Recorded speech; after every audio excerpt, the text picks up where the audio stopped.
Pemberantasan korupsi era Jokowi dapat rapot merah. Koruptor yang tak takut mati, mereka takut miskin. Kalau hukum masih belum berubah, koruptor bersukaria tanpa rasa malu. Saat pemberantasan korupsi hingga pengentasan kemiskinan di pemerintahan Presiden Jokowi dapat rapor merah. Dikutip dari demokrasi.id. Pemerintahan Presiden Joko Widodo dan Wakil Presiden Ma'ruf Amin mendapat rapor merah di bidang pemberantasan korupsi hingga kemiskinan. Hasil kurang baik ini didapat dari hasil jajak pendapat Indopol Survey and Consulting yang dilaksanakan sejak 19 sampai dengan 27 November. Rapor merah pemerintahan Jokowi Ma'ruf Amin di mata publik dalam hal pemberantasan korupsi, penanganan pengangguran, dan kemiskinan, kata Direktur Eksekutif Indopol Ratno Sulistianto yang dikutip dari keterangan tertulisnya, Jakarta, Senin 13 Desember. Meski dapat rapor merah di 3 bidang itu, Ratno mengatakan pemerintah tetap mendapat apresiasi positif dalam 5 hal. Pertama, terkait terjaganya toleransi kehidupan beragama. Berikutnya adalah karena ketersediaan BBM dan listrik. Ketiga, dalam hal penanganan pandemi COVID-19. Keempat, apresiasi diberikan masyarakat karena pelayanan publik yang baik. Terakhir, apresiasi masyarakat muncul karena pemerintahan Jokowi Ma'ruf Amin banyak membangun infrastruktur seperti jalan, jembatan, air bersih, dan berbagai infrastruktur lainnya. Presiden Jokowi sebenarnya sudah memahami upaya pemberantasan korupsi saat ini belum dinilai baik oleh masyarakat. Hal ini bahkan disampaikannya ketika membuka peringatan Hari Anti Korupsi Sedunia atau Hakordia 2021 pada Kamis 9 Desember lalu. Saat itu, ex-gubernur DKI Jakarta tersebut mengapresiasi tapi juga meminta aparat penegak hukum yang mengurusi masalah korupsi tidak jemawa dengan pekerjaan mereka. Aparat penegak hukum termasuk KPK, sekali lagi jangan cepat berpuas diri dulu karena penilaian masyarakat terhadap upaya pemberantasan korupsi masih dinilai belum baik. Kita semua harus sadar mengenai ini, kata Jokowi dalam sambutannya Kamis 9 Desember. Lebih lanjut, Jokowi mengakui indeks persepsi korupsi atau IPK Indonesia pada 2020 lalu kalah dengan negara tetangga seperti Singapura, Malaysia, dan Brunei Darussalam, sehingga perbaikan dilakukan agar bisa menyusul ketiga negara tersebut. Kalau dibandingkan dengan negara-negara tetangga di Asia Tenggara, indeks persepsi korupsi kita di 2020 juga masih perlu kita perbaiki, ungkap ex-gubernur DKI Jakarta tersebut.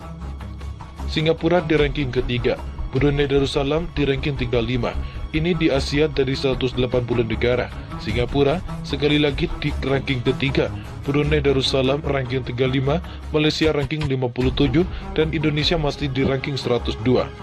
Ini yang memerlukan kerja keras kita untuk memperbaiki indeks persepsi korupsi, imbuh Jokowi. Tak hanya itu, dia juga mengingatkan pemberantasan korupsi harus lebih digencarkan karena masifnya perhatian dari masyarakat. Menurut Jokowi, masalah korupsi menjadi hal kedua yang harus diselesaikan berdasarkan hasil jajak pendapat sebuah lembaga survei nasional.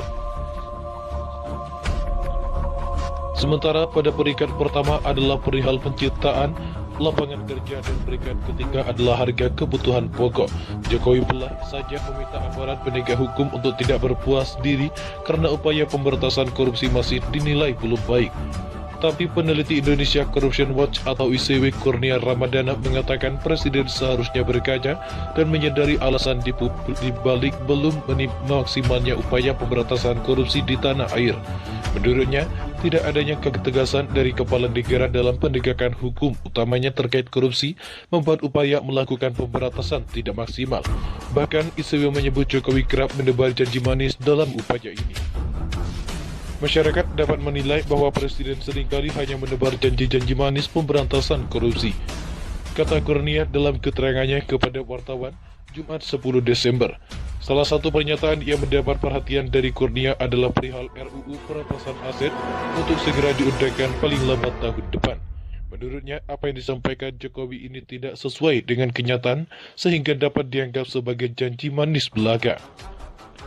Misalnya, Presiden dalam pidato Hakordia kemarin mendorong agar tahun depan RUU perampasan aset bisa diundangkan. Bagi ICW, pernyataan itu tidak sesuai dengan realita hari ini, ujarnya. Sehingga alih-alih meminta aparat penegak hukum untuk maksimal bekerja, Kurnia bilang Jokowi harusnya lebih dulu membenahi dirinya terutama dalam komitmen pemberantasan korupsi.